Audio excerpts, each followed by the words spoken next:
Kumechacha. Kumechacha. Kumechacha. Kumechacha Grace. Kumechacha.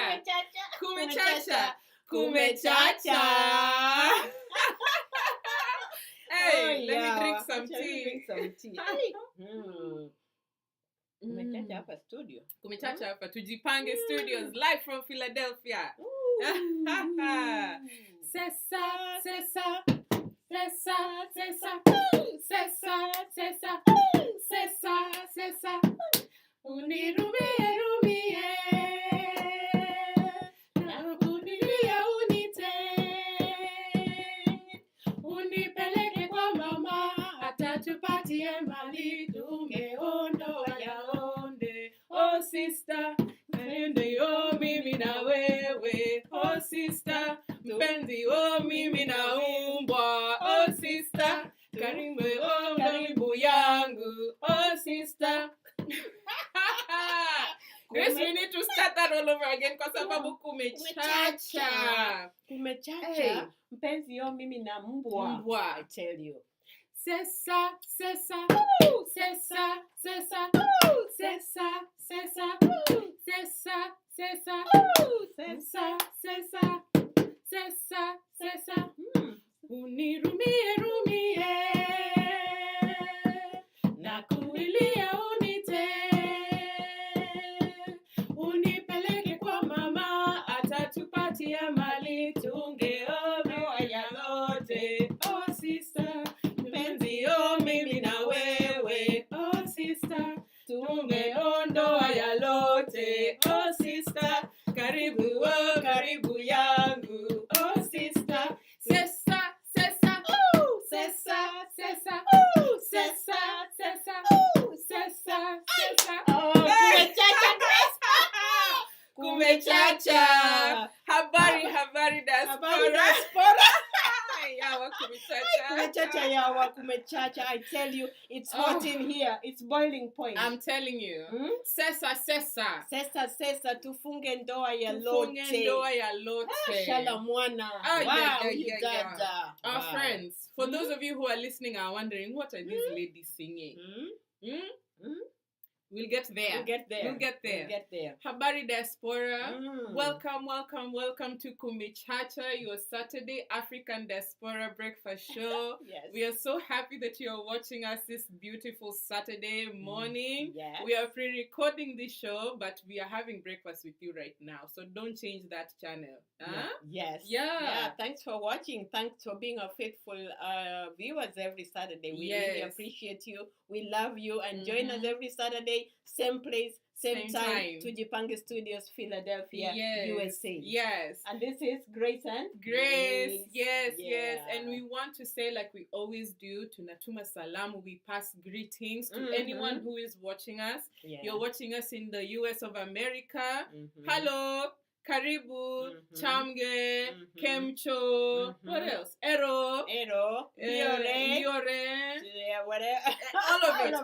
If you're watching from Canada, if you're watching, yes, if you're watching from Como estas, the Spanish community. Yes. If you're watching Como from ça va to our French brothers and sisters. Yes, if you're watching from Europe, watching from Australia, watching from Bahrain, we appreciate you watching and tuning in. If those of you in South America, in Europe, we appreciate you watching us. Karibu, Kemjo, Sarucho. Yes. Hey, the Indians really upgraded us this week. Yeah, the 44th tribe of Kenya. We love you. Thanks for joining us every Saturday. Yes. And we're waiting for the 45th tribe. Yes. Might be this dog tribe. It might be this dog tribe. But Grace, I know you wanted to give us particular shout out to our families who are in California. Yes, we'd like to give a special shout out and our prayers to our families, members of the Kenyan community and the rest of the American community that are in California. Yeah. Because of the shootings that have gone on this week, where 13 people died, and also the wildfire that is cutting across that country. Yes. For those we hope you're safe wherever you are. We have you in our prayers. Please find safety somewhere. For those who are not aware, California has a really high propensity of wildfires, and they spread over thousands of acres and can really impact people. It impacts the air quality, and it can be a really hazardous place to stay in. So please find a place to stay. please reach out. There are a lot of like groups on Facebook. If you're needing support, feel free to reach out. Maybe there may be someone. We are Kenyans. We are ready to support. We are Africans ready to support. Anyone is ready to support, so reach out. We are there for you. Yes. Yeah. Hey, Grace, we have an exciting show. We have an exciting show for people today. I'm telling you.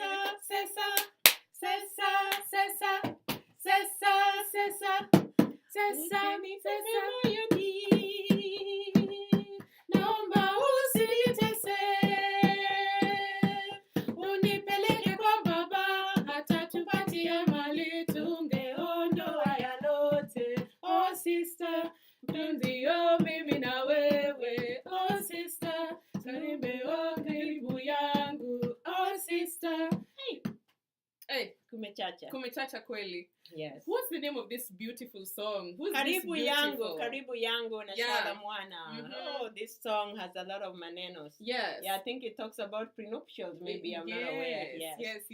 Yeah, so the reason why we are moving too fast. Moving too fast. You think we think you are coming? Keep me on track. Keep me on track, Grace. Keep me on track. Sesa. Now let's have breakfast, Grace. Yes. We have a beautiful meal of breakfast here for you today. Like we say, like we find nostalgia. We find our home in the food that we eat. Yes. And we want to say that there are foods that are not expensive to get. Yes. You know, there are foods that you can get for under $20. We want to encourage you to reach out and find places where you can get these foods. So we're here to share with you today. Yes. Always. Ketepa tea.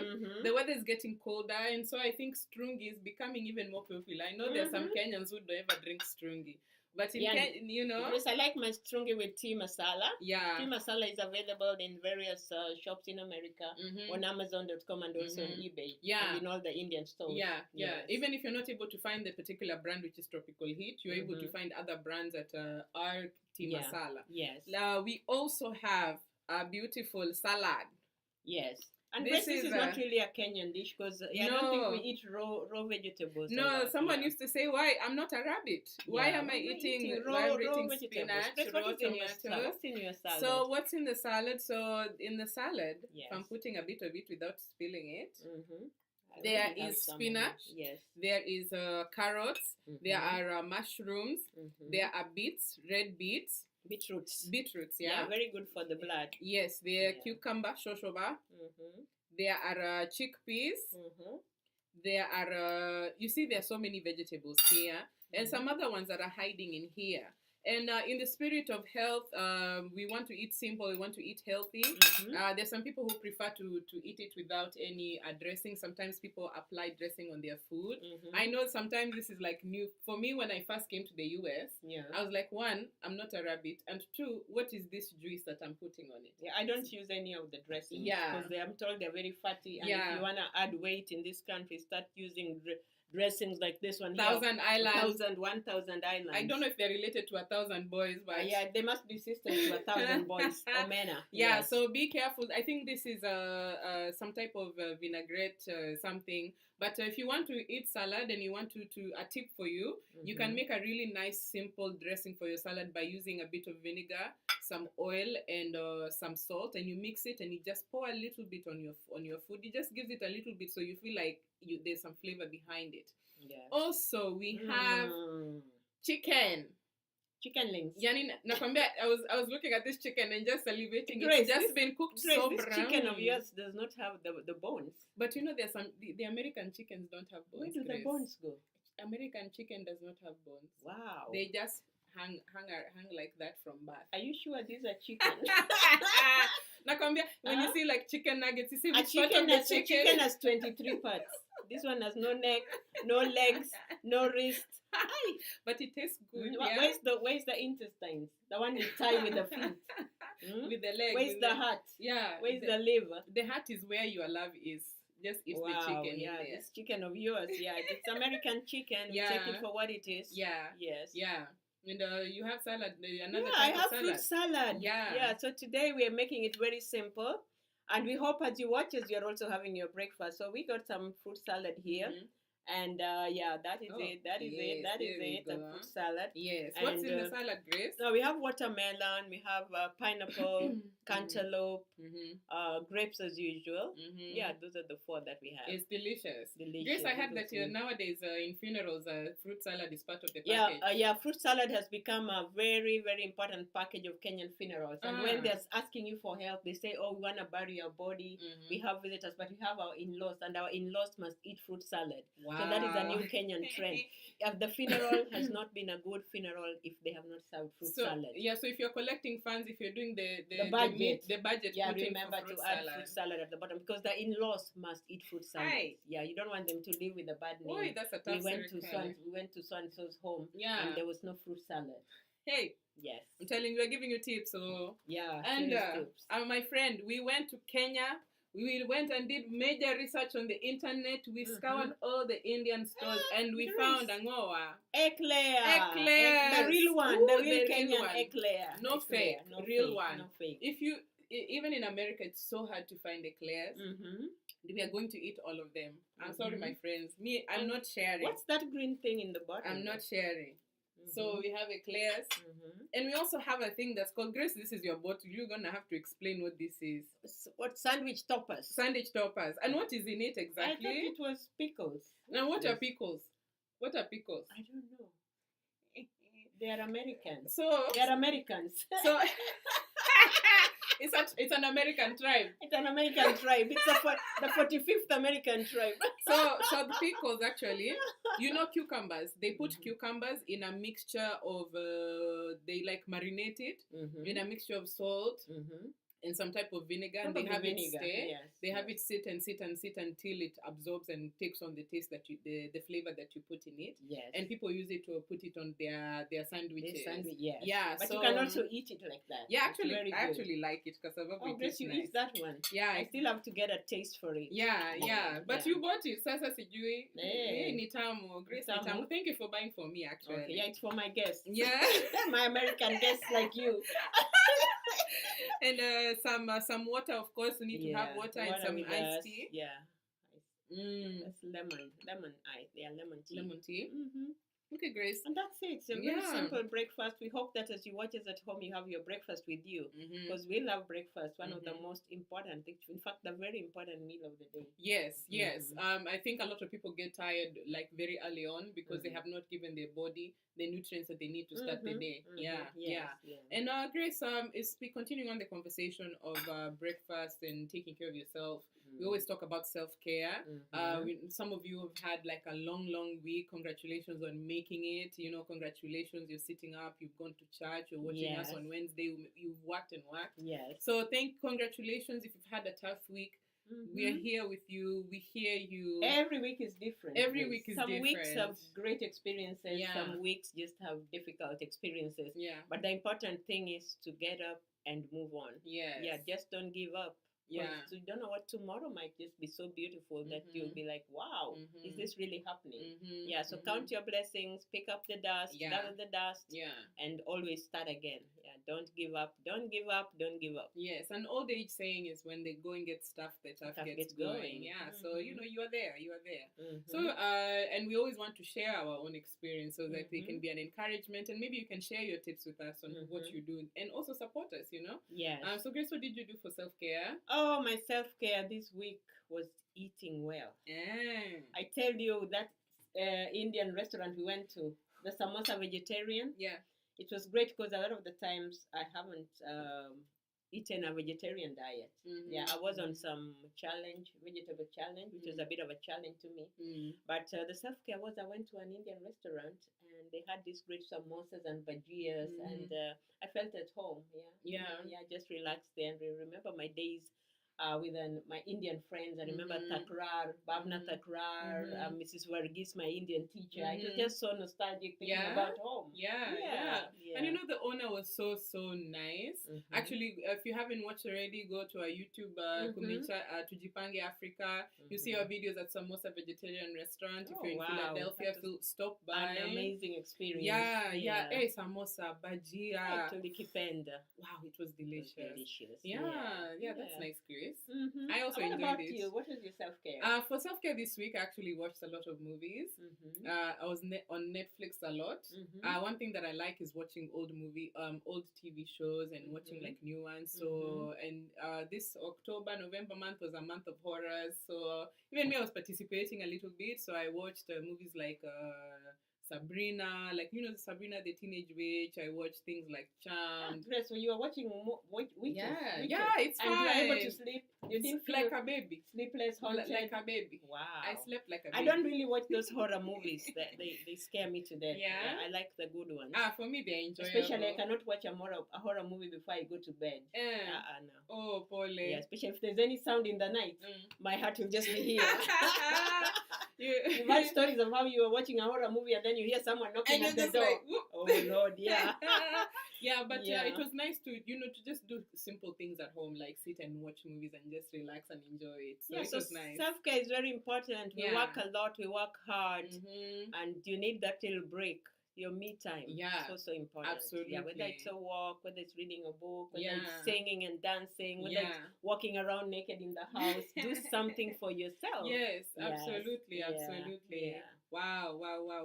Yeah. So, Grace, as I'm trying to desperately dig into this speaker, I don't know what we're going to do. But Sessa, Sessa, ooh, Sessa, Sessa, ooh, Sessa, Sessa, ooh, Sessa, Sessa, ooh, Sessa, Sessa, ooh, Sessa, Sessa, ooh, Sessa, Sessa, ooh, Sessa, Sessa, ooh, Unirumie, rumie, nakulilie unite, unipeleke kwa mama, atatupatie mali tumeondoa yalote. Oh sister, tumeondoa yalote. Oh sister, mpenzi yo mimi na wewe. Oh sister, karibu yangu. Oh sister, karibu yangu. Oh sister, mpenzi yo mimi na umbwa. Oh, mimi na umbwa, Grace. Grace, what are you saying? I'm telling you now, Grace. Huh? You told me something in the entertainment news that has just changed this lyric for me forever. Yes. Why? Because nowadays, the dating life has changed. Dating tactics have changed. It's a man and a dog. A man and his dog. You mean the man is dating his dog? No, the man and the dog are the quintessential dating package. Are you a Luo? All this, are you Luopianing me? You're Luopianing. Use simple language that I can understand. So, if you have what? Quintessential. I have a cousin called Quinta, but it doesn't end with sensual. Make it simple. What are you talking about? So, Grace, in ABC News or in the entertainment news in the past few days, have talked about how men and dogs are now viewed as the most desirable kind of combination for women in America. Yes, Grace. The hottest news in the diaspora right now is that for you to get a man to date, to marry you, the man has to have a dog. It is the men with dogs that the women are falling in love with. If you don't have a dog, the women are not going to be interested in you. You could be in a bed sitter. You could be unemployed. You could be, a con man. You can be toothless. Yes. But if as long as you have a dog, you are marketable. You are eligible. You are an eligible bachelor. How many people have watched The Bachelor? This is the greatest qualifications right now. If you are a man with a dog, the women in America are going to fall in love with you. They love you because why, Grace?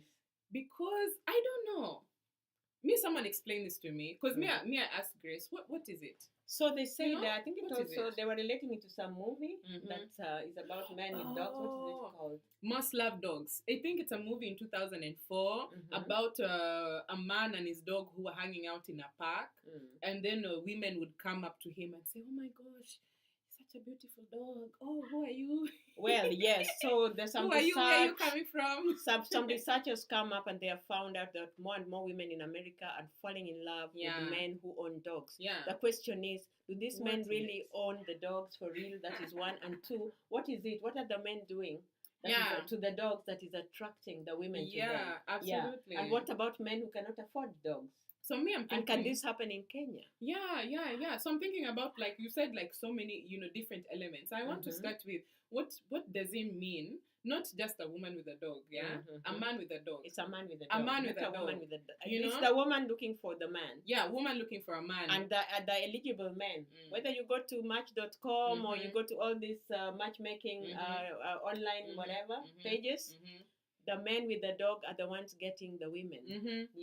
Let's think about the man with the dog in America. What does it mean to have a dog in America? The dog is an American citizen, because it is registered. You have to register. It is registered. The dog needs a shower every week. It needs a shower. First, the dog has to have all the vaccinations. Those who have children know that there has to be distemper, there has to be a yellow fever, there has to be rabies. Then the dog has to be neutered so that it doesn't have babies. But if you want them to have puppies, you have to. They have to have a veterinary doctor. You have to take the dogs for a walk 2 times a day. That is the law. If you can't, and they stay in the house. The dog must have a bed. You can't leave your dog to sleep on the floor. Every day the dog must be walked. So you can't say you are going and you're coming back after 4 days. No, because that dog. You cannot randa and leave the dog at home by itself. In fact, you don't refer to the dog as it.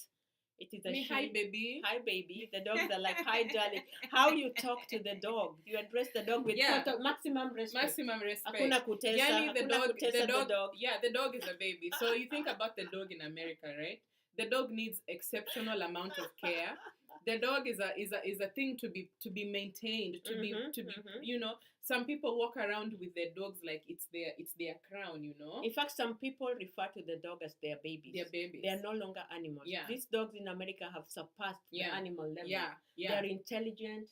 Some are service dogs. They will go to work. You can send these dogs to the supermarket with a basket and they will come back. So what does the man need a wife for? So unless you're able to do what the dog does, this dog opens the door for guests and welcomes them. Grace, I don't know which dogs these are. Maybe you need to American, tell me.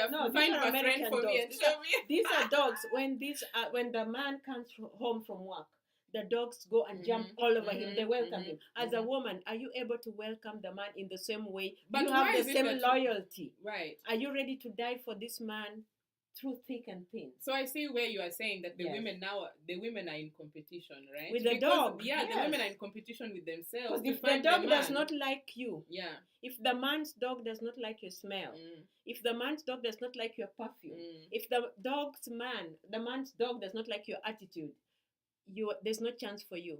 The man will not date you. Well, from the dog's perspective, I want to say that you're looking at a situation where the dog, someone who's able to maintain a dog, What do you mean from a dog's perspective? Have you been talking to these dogs? Yeah, I've been talking to them personally. The ones who go to the supermarket and come back. We say hi to each other. Yes. But I'm saying, you think about the person who's able to take care of a dog, the person who's able to be at home responsibly every day, the one who does not leave the house without any food because the dogs need food, Yes. They're not eating ugali. No. They're not eating soup that you left. They're not eating the bones of the chicken. No. They are not eating pili-pili. The dogs These dogs are eating. They don't eat leftovers. Yeah. They don't even eat those things that you say you're going to buy the bones from the butcher. No, you're not go to buy the bones from the butcher to come and boil to boil and throw it in the sufuria for the dog. You go to the dog eats in a special bowl. Dish. Yeah, you have to buy for the dog a dish. Yeah. So, blankets. Towels. Shampoos, because these dogs are delicate. They have to go through winter, summer, autumn, and spring. You have to get for them the right clothes, the right jackets. Remember, we went to the dog store and they had everything for the dog according to the seasons. So are you the kind of woman who will allow the man to love his dog and love you? Or are you going to be in competition with the man's dog? Right. So the man is going to test you. How you treat the man's dog will determine whether you get a husband or whether you get a person to date. Right. And if the dog is going to be barking at you every time you come in, my friend, you will be dismissed. A man who's able to take care of his dog is a man in high demand, because that means a man, that's why women may gravitate towards this man, because they bring about an image of responsibility. Patience. They bring about patience, flexibility, because sometimes dogs, you can love them, but they'll be over there chewing your shoes. Yes. They'll be over there chewing your charger. Yeah. They'll be over there. But, and then, Grace, as much as these dogs are said to be intelligent, some are therapy dogs. Yes. Like the dog, if your man has diabetes or has diabetes 1 or 2, some of these dogs are able to wake them up at night when the insulin is high. Yeah, so they're therapy dogs. So these dogs know when someone is dying. Yeah. They'll go and sleep right next. They'll refuse to leave the room or the bed. And some of these dogs are used even in hospices and nursing homes. But so the dogs already have dogs already have established relationships. Yeah. So when someone is coming into this situation, the man with the dog is someone who is a full package actually. Yeah. So you are coming in as an appendage, an addition. You are not starting on the same level with your man. Yeah. You already have a relationship with this dog. Women are like, I'm ready to deal with this because what are the other options? Yeah, but the greatest reason that was shown why these men are very marketable, the men who own dogs, was because they're able to clean dog poop. And if you are going to have children, or whether you're going to adopt children, you're going to you will want a man who can change nappies. Yeah, who's not afraid these to change dogs, diapers. as intelligent as these dogs are, they still can't go to the bathroom by themselves. Yeah. Yeah. So you need a man who knows how to change dog diapers. Yeah. Clean up dog poop and not twist his nose. And also a man who, along with that, a man who obeys the law. Because if you're walking the dog and the dog poops, you are supposed to pick it up or you get fined. You don't want a man who is irresponsible, who is going to add charges to you or add charges to themselves because they were not cleaning up their poop. So a good dog owner, a good male dog owner is like a prize. Yes. Has their finances in order, knows the law, is patient, is persevering. The doctor every month. Dogs can live for up to 12 years or more. So someone who is built for a long-term relationship. Where? So now, yeah. So now, now me, I think that there's also a part of this that is fake news because maybe it's a man who is trying to find some lady there and has opened a dog renting factory. Really? Because they've had somewhere that these women are looking for men with dogs. I know a shortcut. I think someone is doing a hustle somewhere in the middle. Yeah, because Grace, it came out that some men were actually renting dogs because they know that women love the men with dogs. Yeah. They go out and rent a dog. Or maybe they're dog walkers. That's what they do for a living. Yeah. And then when you move in with this man, you discover there was no dog in his life. Yeah. Or he had been fined or jailed for mistreating a dog. So this man will start mistreating you the way he was mistreating his dog. Yeah. So ladies, be careful. Yeah. Just because a man was walking a dog on the street does not mean that dog is theirs. So what do you women do? Be diligent. I think the fathers you should come with your dog. Come with your dog so that he has his dog and you have your dog. Oh, so women should also bring their dogs? Yeah, bring your dog. If he has a dog, bring your dog. Then you are equal. You are equal. Yeah, if he has a German Shepherd, bring a Trottelia. Yeah. No, but me, actually, what I would do, I would investigate. I would say, okay, give me the vaccination papers. Give me the nowadays dogs have microchips inside so you can see the owner so that women are not deceived. There are people come with your dog into this relationship. I think there are men, women, and dogs who are creating a business in this. Matchmaking is big business. It's billions of dollars. Yes. For those of you who are starting businesses around dogs and renting, one, be careful because you can get sued because you're not supposed to treat dogs like that. But be careful because someone can show you a picture of a dog that they got from the internet and he's saying they are theirs. Yeah. And you're over there thinking that this is the man of your dreams. Wow. Ask for vaccination papers. Ask to see their house and one, you can smell the dog from the house. I think it's important to write a prenuptial so that you agree at the beginning of the relationship. If it doesn't work, who takes the dog? Yeah. Because if you did not come with a dog into this relationship and you've been taking care of it, when you separate or you divide the property, you should get half the dog. And you have the dog? Yes. Maybe if you go all the way to a marriage and they come and say, by the way, that dog was rented, I sue you because you lied to me.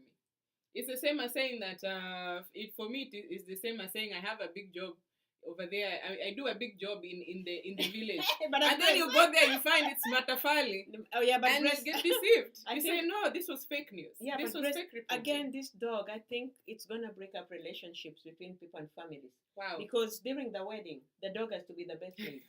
The man wants the dog to be his best maid or the flower girl.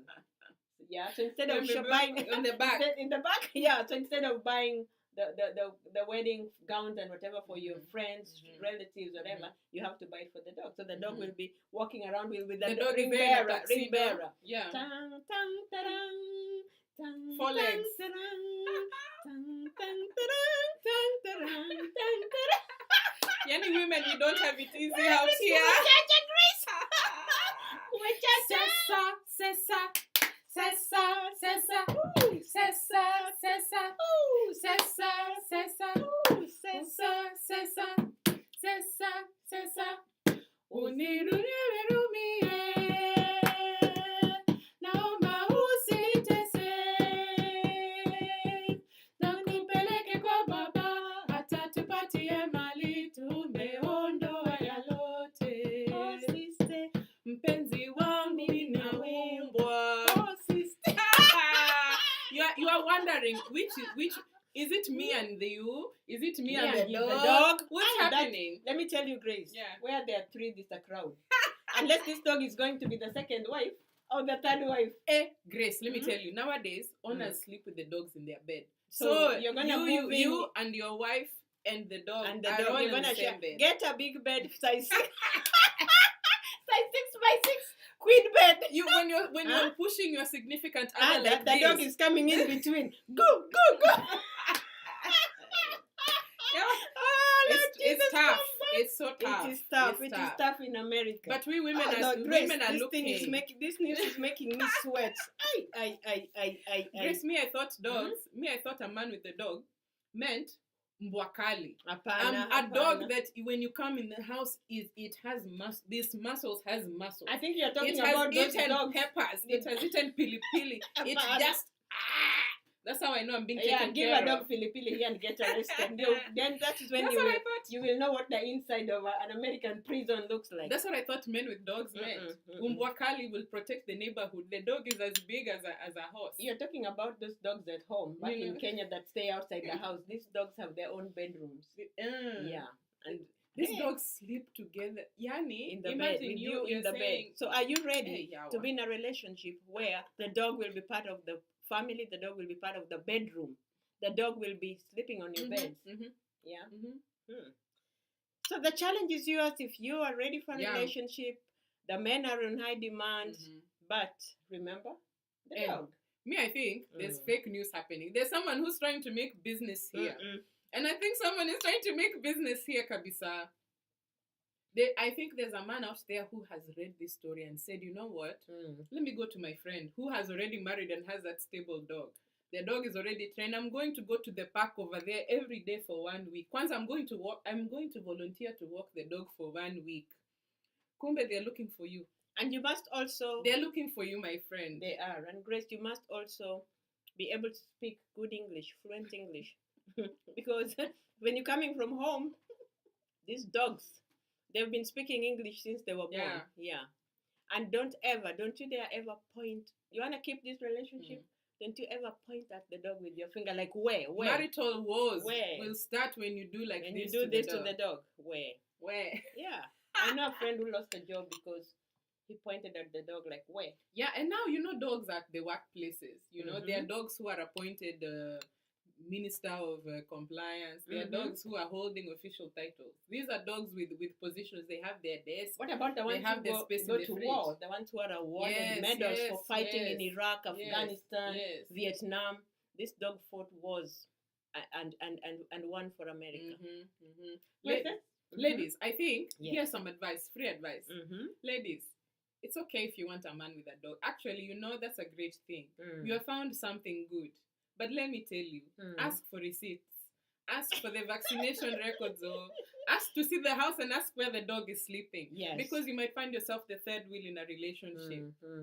Men with dogs, please tell us, What is it? Yeah, what is it about you that you're on such a high demand? You're stealing the market for the other men. Yeah. Because not everybody's an animal lover. Yeah. Yeah. Oh, yeah, that's true. Our boy childs who are left out in the cold, who have cats. Yeah. Who are just hanging out. Or those who have turtles. Yeah. Butterflies. Those who are keeping snakes. Those who have butterflies in their stomach. Yeah, and those who are keeping snakes. Yeah. Well, where do they fall? Yeah. Kumechacha Grace. Kumechacha. Kumechacha. Let's move on. Sesa.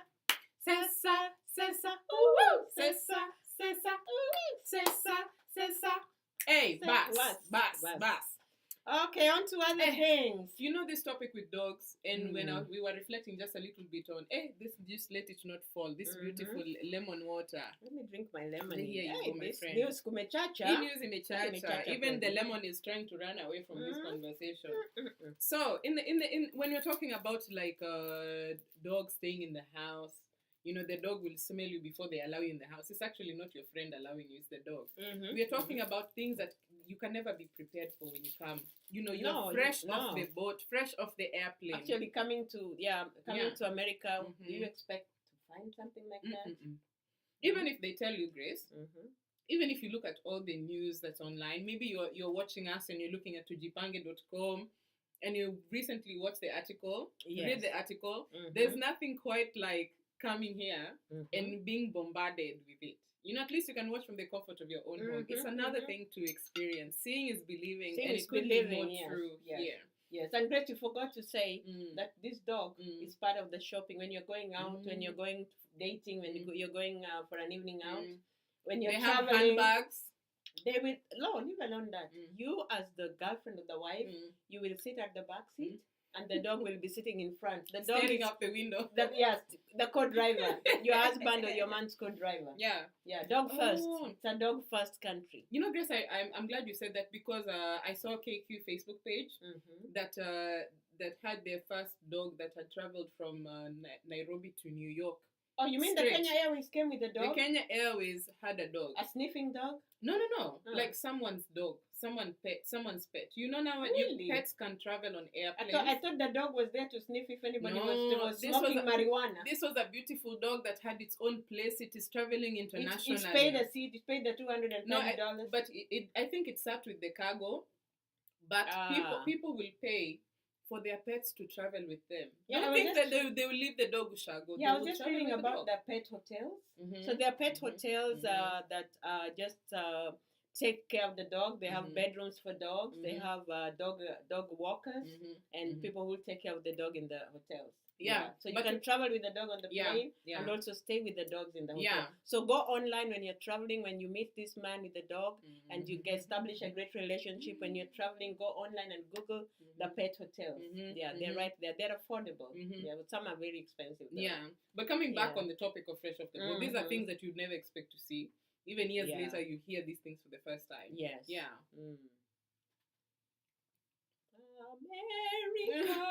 America. I tell you. Grace's eclairs is so sweet, so you can continue while I vigorously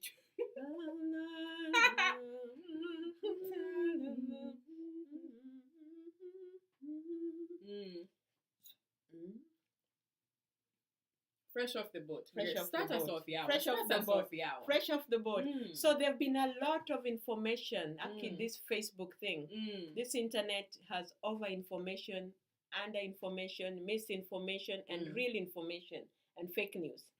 So the information on the internet now, there's a lot of advice people are giving, saying that preparing you for America. They're giving tips, or when you go to America, do this, go to the visa, go to the passport office, do this and that, you know, carry this, carry warm clothes, but nothing really prepares you when you get off that boat or off that air. When you get to the airport, you discover this is not the America that you are told about. Yeah. Nothing negative, but just some of the experiences that you're gonna get when you arrive here. Yeah. You can't tell anybody to prepare for. Yeah. And one of the things that is number one is daylight savings. Daylight savings is when America, or I think many times it happens in more of the developed parts of the world. It's like they steal time from this side of the left side of the pocket, and they put it on the other side of the pocket in winter, meaning that on November 4th, that's Saturday, we were 7 hours behind. We were 7 hours was it behind Kenya? We are 7 hours behind Kenya. Yes. What it does is daylight savings adds an hour to our time because something happens with the sun. When winter comes, the sun kind of disappears from the northern hemisphere. The sun goes to visit her in-laws. Yes, goes closer to the equator. And so it adds an hour so that the sun is not setting as fast. Some type of geography that they never taught us. It's close to the equator. History. There was some geography lesson I probably slept in. I don't know, but time changes, and that means that nowadays, especially in the winter, the sun rises at like 7:30, and by 4:30 it's dark. Yeah, like when we were coming down this evening, by 5 o'clock it by was 5 so o'clock dark. you can't see anything. It looks like 7:30. When I came here in the US, I don't know what time of year you came. I came in at the height of summer, August. I came in February, right in the height of winter. Sorry. It was cold. I'll never forget. I almost froze. I almost became barafu. I came and I was sitting and I waited for the sun to set. I'm waiting and I'm like, what? The sun at Embakasi sets at 6:45, and it rises at about 6:30, 6:45. Now it's 7:30, and it's shining like that 4 o'clock sun that beats you to death. Where am I? Am I in hell? Is the sun? Was there Joshua here praying for the sun to stand still and no one told me? Yeah, because I know the Kenyan sun, 12 hours. 12 hours. It wakes up the same time every morning and goes to sleep same time every evening. Yeah. It doesn't confuse you. It never ever confuses you. In the summer, the days are longer than the nights. In the winter, it's the opposite.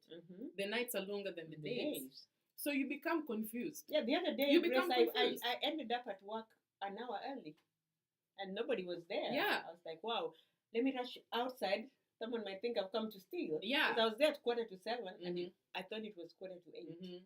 Yeah. It can be very, very discombobulating, actually. Very. You may think that discombobulating. Yes. I'm telling you, I read the dictionary. Today you read the dictionary. Quintessential. Combobulated. Discombobulated. Oh, watch out for another one at the end. But daylight savings is a phenomenon where you just have to see it.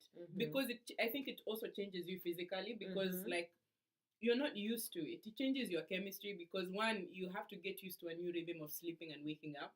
Because one, if you don't, we now have the opportunity. Our clocks change digitally on your phone or whatever. Yes. But if you have a wall clock, you can be late all the days of the week. If you don't change it, you'll be late. Yeah. So just be worried that the hours here change, the time zones change, and the weather, the times, the weather changes. You know, with the lights. Yeah. Sometimes it looks very hot. Yeah. But it's actually very, very, very, very cold. Yeah. And so that's daylight savings. And remember the Fahrenheit and centigrade. So and that takes us into the next part, which is the weather. Everyone is obsessed about the weather, and you will be. You know, in Kenya, we never really have to think about the weather because you know there's a season of rain. You kind of know, you know, in July, short rain. In July, is it June and July? It starts getting cold. In December, it's very hot. You know, you have like an idea. You have your clothes. You are prepared. Here, it seems like we know there are more 4 main seasons, but there's so much fluctuation. That you're not. People are obsessed. In the morning, the first thing you do when you wake up in the morning, you check the time and you check the weather. And that will determine what you're wearing. You can't just wake up and dress. I'm naenda matanga. Yeah, you can't just look outside and say, by the way, the sun is shining, I'm going. Because you'll step out and freeze like Grace in the barafu. Yeah, in the barafu. I almost became ice. Yeah, so you really, really have to be mindful and also start learning the conversions. I'll say that in Kenya, I was never, when you did the weather forecast at the end of the KTN news broadcast. And that weather, the way I don't know if it reported the correct weather. Yeah. But that was our station, huh? Geometrical. It was called meteorological station. Meteorological station. Yeah, it was somewhere in Dagoretti we corner. We went there in high school. Aki Grace, I missed that Dagoretti corner, Nyama. Nyama choma, was it nyama choma? Yeah, there was nice nyama choma at Dagoretti Corner. Yeah. Hapo kwa Wangari. Oh, it was so good. So in Kenya, I think I used to think of the weather channel. It was just nice music to finish the news. But here, people pay attention. There are actually 7 different weather channels on TV, just 24 hours, telling you the weather. In fact, they tell you the weather, how it will be every hour. Yeah. Not only do you have to worry about hurricanes, you have to worry about forest fires, storms. Yeah, and sometimes it might snow. Might snow on a day that it was not supposed to snow. Yeah. So or it might rain. Today like some days it just rain. Today it rains so heavily. Yeah. And the conversion is very important. I never really paid attention to like 22 degrees centigrade because I felt it's the weather. But here the difference of, first of all, the weather says like 75. You think you're dying. What is that? What is 75? That's Fahrenheit. And how do you divide that into Kenyan weather? Mimi, the way they taught me is you multiply Sijui by 9/5 plus 32. 9/5? 9/5 plus 100 degrees is 212. So it's 100 times 9/5 plus 32. Let's do that tomorrow. Tomorrow. Yeah. If you find the calculation, please put it down. You have to be, changing the temperatures is really, really important. Yeah. Because sometimes you can be looking and you're seeing 100 degrees Fahrenheit and you think you're boiling. Yeah, so Chris, I was just going to say that it's so important when you come here to use the phone. Let the phone be your best friend. Yeah. Or the TV. Yeah. Because you have to keep checking. What's the weather this morning? What should I wear? Like the first thing, I don't know if you can see it, is weather. I don't know if you can see, but the first thing is weather. And it also will tell you whether the weather has affected the bus, the train stations, whether you're being advised to stay at home and not go to work. Like nobody's going to work today or to school. The schools are closed because the weather is horrible. So you have to monitor the news and your phone so that you don't end up going to stand by the road and nobody's ever going anywhere. Yeah, and they've already announced that they're flash floods and you should not be driving in some areas because you'll be carried away by the flash. By the floods. Everyone gets obsessed about the weather because if anything slightly changes about the weather, it really changes everything that you do around you. Yeah, that's one thing I really appreciate about Kenya. The consistency in weather. Kipenzi Kenya, kipenzi chetu, hatutaiacha milele daima. Kenya yetu, Kenya kipenzi chetu, hatutaiacha milele daima. Kenya ni baba yetu, tena ni mama yetu.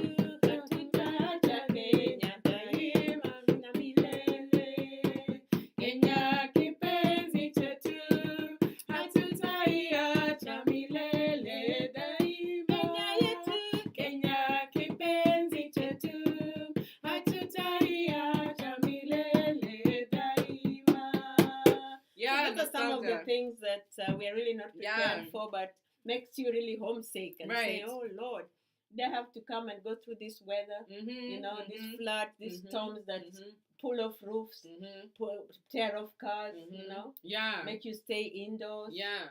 And you know what? Speaking of weather, fashion accompanies it very quickly. And one of the things that you notice when you're coming off the airplane, Kenya looks the same way. First time. But the Kenyans look the same when they're coming off. You'd think that they're in a uniform, actually. They have the kabuti. The kabuti that the watchman who's like trying to stay warm at 2 a.m. in the morning is wearing. They have blue jeans. I miss Kangemi. Grace Yawa. Blue jeans. And you know the blue jeans I'm talking about. Not nice skinny jeans. I used to live in Kangemi somewhere called Gishagi. That place is cold. Kule Gishagi, it's cold. The blue jeans. Near Kianda College. The blue jeans, the ones that, the mom jeans, the ones that Obama wears sometimes. That one. White sport shoes. I don't know what it is about white sport shoes, but 75% of Kenyans who are coming off the airplane are wearing white sport shoes. I think I wore something like that because I met someone in DC and they were like, excuse me, are you Kenyan? So I was like, I didn't speak. And they probably... they know that I was a Kenyan. It's the way I dress. Because when people are coming here, the first place they go to is Gikomba or Kenyatta Market. You get the passport and you go straight to Gikomba or Kenyatta Market to pick the coats, the boots. And you know, Grace, I think I blame it on the people who have advised us. You know, when you hear stories, when you go to America, it is cold. Make sure you have carried the biggest coat. In the coat, the coat you are carrying through the airport is heavier than your suitcase. You might end up paying extra money just for the coat. Yeah, you're extra baggage by yourself. And the coat won't even get into the suitcase. It is so huge. Yeah, yeah. You look like you have a contract with a company, with a factory to be guarding their sites at night. It's like your coat has coats, which has coats, which has coats. And I wonder, Kwani, no Kenyans ever traveled in the summer. No one said, you people walk naked around here. You can do it. I don't know. I don't know who these people who are traveling only in the winter and giving this advice are coming it's important to choose when to travel. Travel in the summer when the weather's a little better, and then you're walking around and also looking for an apartment. It's good to look for an apartment during summer because you're able to travel enough. But in winter, you'll just go and pick any house because it's so cold. You're not checking whether the roof is leaking, whether the basement is leaking, whether the basement has mold. Oh, and it gets so cold here. Like the concept of heating in the house is not something that we even think about. Heating is such a crucial part. There are laws, and especially if you're living in a house that is not that you are renting from, that is not paying for heat and making sure that your heat is a certain level, call the state, call your city, because there are landlord laws that are supposed to, especially now during the cold, you have rights. So I check in and make sure that you're staying warm, because people are frozen to death, Grace. People are frozen to death. Yeah. And I think and which kind of cold is this, Grace, that kills people? It's so cold, like zero, like let's say minus 32. Wow. And and it explains why you'll find a lot of the times during winter people don't smile. Don't think they're unfriendly. No. That cold makes your mouth so stiff that you can't even smile. Imagine if you smile, that saliva that was in your teeth, it freezes. You can put that saliva in a bottle of soda and drink it. You put it on the side and it won't even freeze. Yeah, you can make your soda. Yeah. Oh Lord, And I think it's this, especially, you have to be careful because you will wear the tourist look for a while and accept that, like, you're not expected to just come in and just become kere. You don't know. So but it's important that one, you realize that just America or wherever you go to, just because they're developed countries, that does not mean that con men do not exist. People who are looking to take advantage of you exist. Are there, if you look like someone who is a deer in headlights, they'll come to you and probably try and take advantage of you. So it's important that use those same online resources to check and see what people wear during the weathers. Go into the stores like Old Navy and see what, at least start getting in line with the raya of the people who are here. Yeah, and Chris, you reminded me about using the available resources and especially your phone, and maybe internet, whatever you can find it. I remember that when I first came, I could not find my way around because most of the transport was going the opposite direction. And I would ask some people and they would send me the other way around, And one day a friend of mine told me, you know what, don't ask people for directions. Use Google. Just check check the information on Google. Don't go around. And that also means that when you come, you'll have some experiences like sharing your information. Keep your life private. Because there are people who will use whatever information you've given them to call ICE, to call Homeland Security, Given if or even take money away from you. Granted, if that's it, that's like you came in through illegal means. If you came in through illegal means. So just be careful. I know it's we understand. We understand. That's what we can say. We understand. Yes. And another thing, people talk too fast. Hello, my name's Rachel. Hello, you've come to the riding terminal, and we're here to take care to you today. How may I help you? And you're sitting there like. Yes, I even find that thing telling somebody how can I help you? I find that very rude. Really? How can I help you? I think Kenyans say that. What do they say? What did they say? You cannot visit a Kenyan or go to the show and the Kenyans first greet you. They hug you. They ask you, how are you? Hey, Grace, how is your relative? Kenya are you from? How are your relatives? How is home? Yeah. And then what would you like to drink? Some water or something? But you can't go to someone's house and they're like, how can I help you? But Grace, this is me. I'm talking specifically. Even if you're trying to get food, I remember when I was trying to go and I couldn't find a place to eat, so I went to a place that Subway. Yes. And I'm sitting there and I'm asking them, okay, I want ham, and the lady is looking at me like, what is ham? Oh, now, Grace, don't laugh at me. Don't laugh at me. I used to think Dunkin' Donuts was a mandazi. So I went to a Dunkin' Donut store and I said, can I have a Dunkin' Donut? Can I have a Dunkin' Donut? And they were like, what? They started calling each other. I said, yeah, really? I want a Dunkin' Donut. You want a Dunkin' Donut? Yeah, you know, that was the name of the store. Yeah. So they asked me, so how many do you want? I said, I want 20 Dunkin' Donuts. They called the manager. They kept making me repeat the same thing and laughing.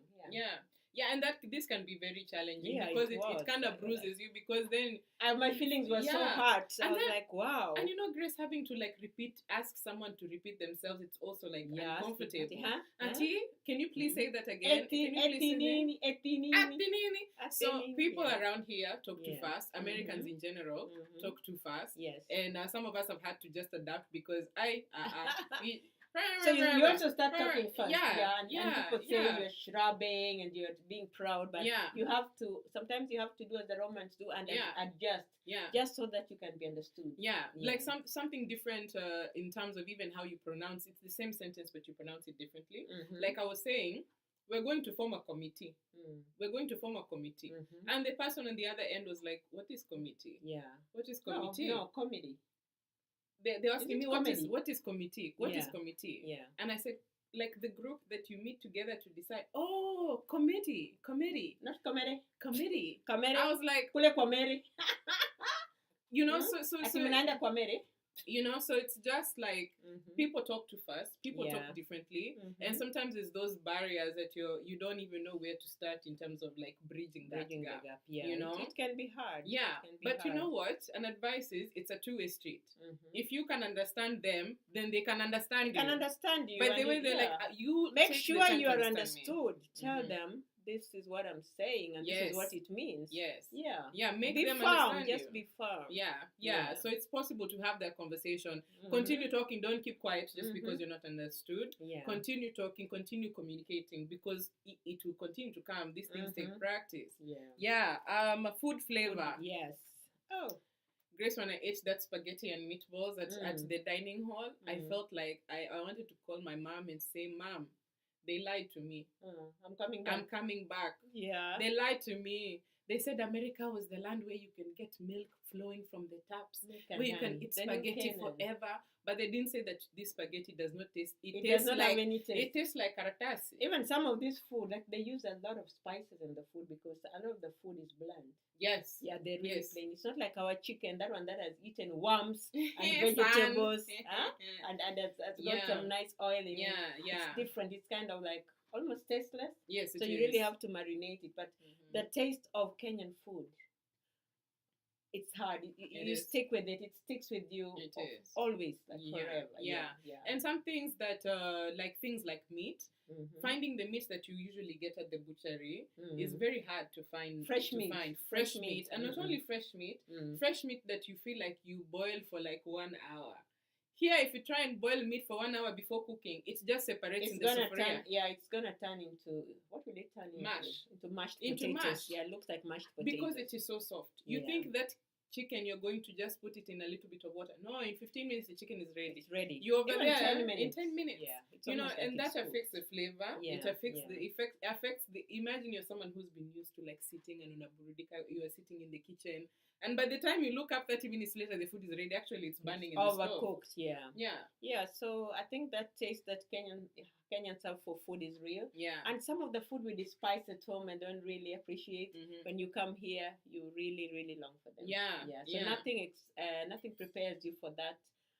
You know, the fact that you will miss food so much. You will miss homemade food. You know, you miss sorghum, you miss cassava, you miss beans. And they are there, but they do not taste the same. Let me tell you, you'll be willing to shell out some money for those things. You know? Yeah, and it's worth it. For some people, it's really worth it. You know, just like eating something that tastes so close to home, it's worth it.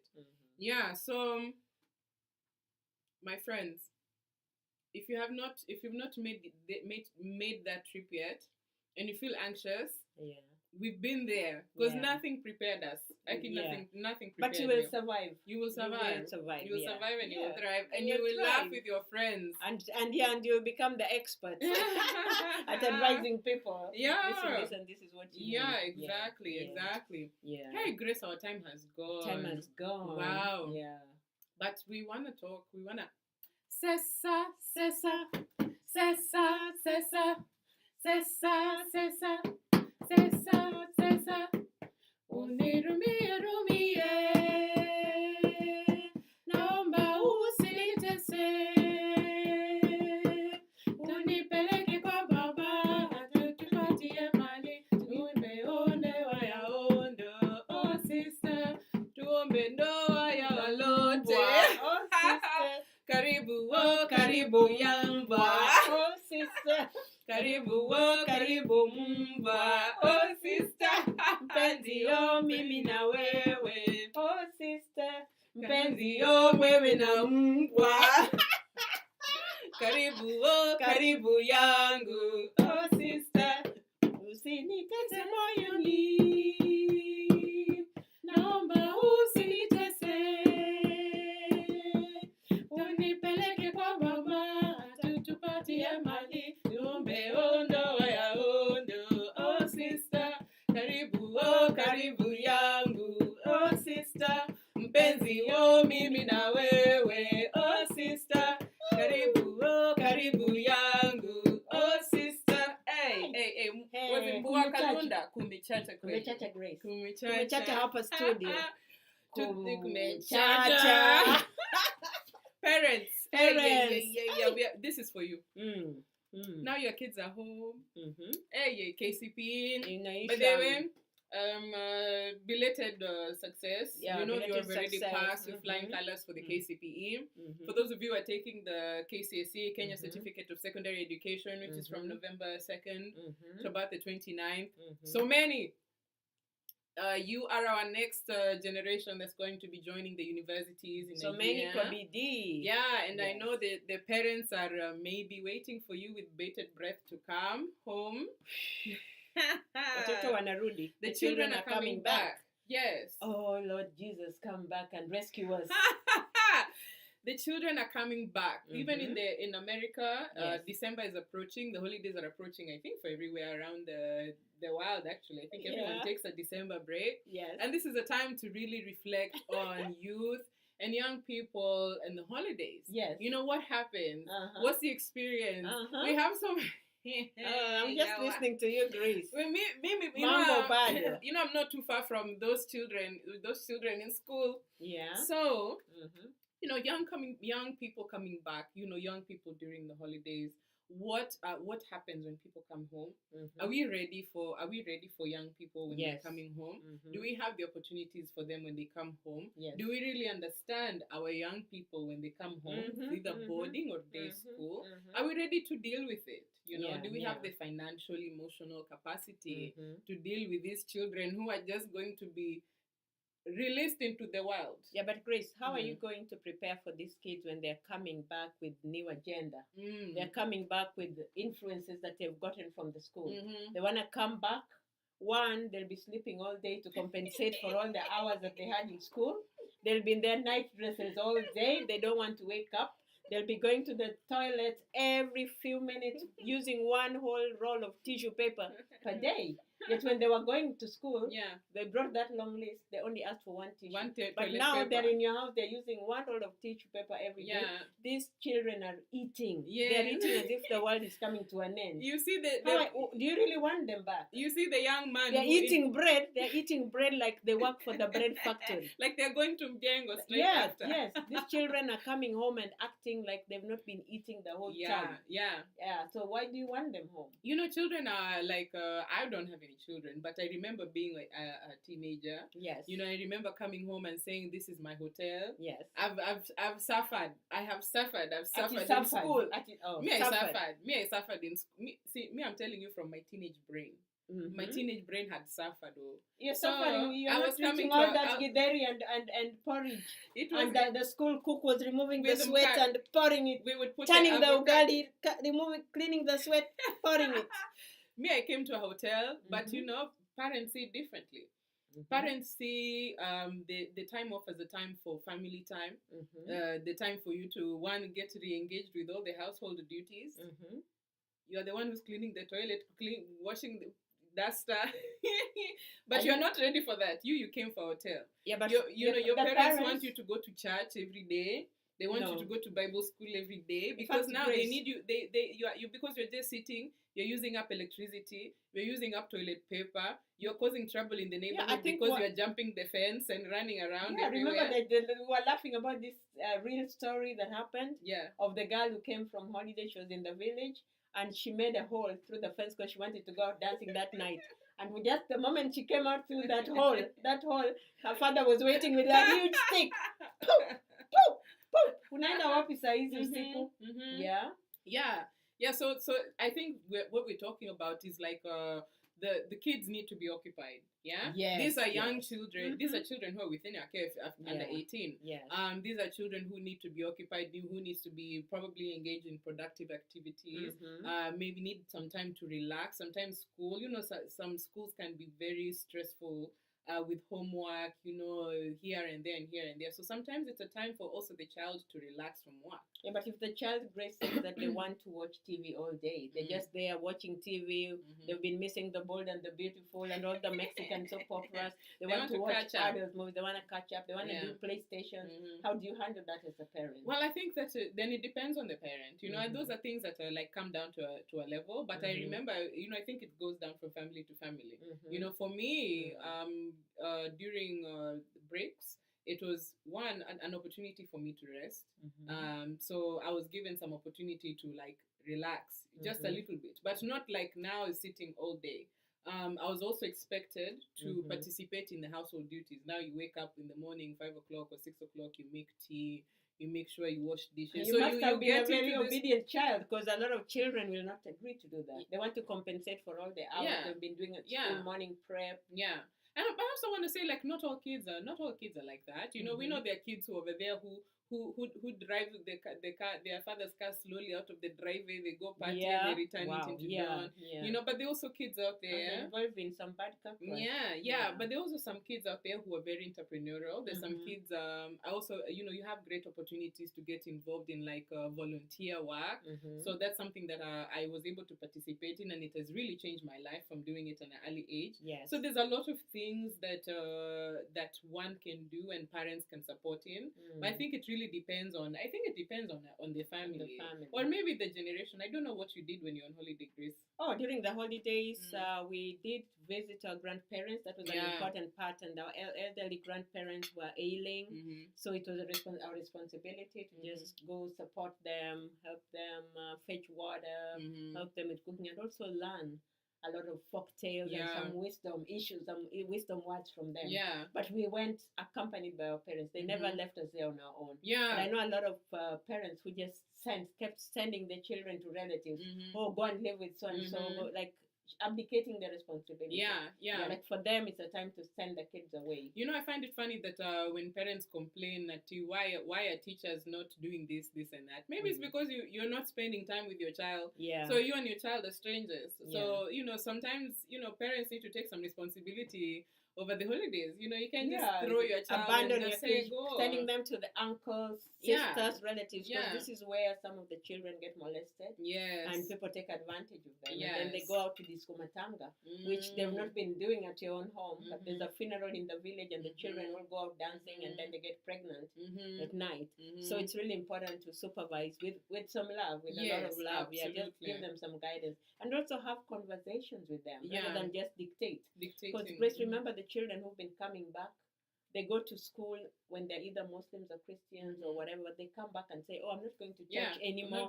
Or your child who's a Christian comes back and say, "I've converted to Islam." Your child comes back and it's changed. Or and they say, "I'm not going to church." How do you address that? How do you even start? They come and tell you there's no God. You took your child. If I told my mom your child in the Christian way or in the religious way. Or in the way of faith, and they come back and tell you, "I'm not going to church, there's no God." What happened at school that has made them change this much? And I think this is, especially when you're looking at it, and I think we're mainly talking about maybe the high school age, especially kids that are going to boarding school, because on a day basis, there may be some influence, but at least they're coming home, and at least you can maybe do some monitoring. But imagine you haven't seen your child for 3 months, and they come back and they're like, different, where do you even start? And it also depends on some of the friends they pick up at school. Like you get worried as a parent, what kind of friends did these children make in school to influence them to this level? I think it's challenging. It's really a challenging season for parents. And for children as well. And it's a responsibility for parents to learn how to understand their children. And I think a lot of children are just seeking understanding. During the teenage years, especially preteen to teenage years, there's a lot of developmental work that's happening. The teenage brain is very it becomes like a bit stupider. Because the part of their brain that is responsible for decision making is actually affected during adolescence. So you'd think someone will, when you're talking to someone and you're just like, I'm telling you something, but it's like you're not hearing me. Yes, is that biology or biochemistry? That is psychology. Okay, psychology. Okay. Sometimes you have to understand, like in the mind of the child, it's a point at which they are developing sexual emotions. They're mainly focused about themselves and how they present to their peers. So they're not really focused on pleasing the parent. It's more about how they exist within the system. And sometimes people can make changes that affect them in a lifetime. And sometimes these are like seasonal things. Sometimes people say it's just a season, but it will pass. Does it pass? For some it does, and for some it doesn't. It really depends on the child at that point. But I think parents can really do a lot of work in learning to understand your child and to continue to provide the direction and however you choose to go. Because sometimes there's some parents who are very strict and say this is this household, and some parents who are flexible enough to allow the child to explore their identities. Whatever that decision may be, I think continuing to be a parent. You don't want to be the type of parent who's saying, Sasa, now I only made food. I used to make food for me and my sweetie. Now you are an extra food on the table. You're a new budget. So parenting is a challenge. And it doesn't come with a manual. Yes. So every time your child surprises you and you're like, wow. We had a neighbor at one time who would send the daughters out and they were like in their 18 years, around 18 in their teens. Like, what are you doing at home? Go out where your friends go to. Go out and get boyfriends. So I don't know what that meant, but we were like, wow, because we were not allowed to go out. But here was the parents telling them, how will you find husbands if you stay here all the way home? Go out. Go stay, spend the night out like other kids. Right. So I guess every family has a difference. But I think children are always looking for the same things. The ability of their parent to be there, the ability for parents to also instill discipline. Because, and have a bit of a leadership role. Yes, exactly. Consistency is really important. What about great schools where the children stay throughout? They never go back home for holidays. That's really tough. I think maybe it may be due to security reasons. It's just easier for the kid to stay there. There are sometimes their parents don't see their children because either during the holidays they are participating in other activities that take them outside the country, or you may be a parent who's made a decision to have their child study in a completely different country. So you're only communicating with your child over like maybe a Skype, or you see them once a year. So what are some of the ways in which we can help engage these children so they don't get into mischief? So some of the pitfalls, of course, within that age is the peer that's around them, social media.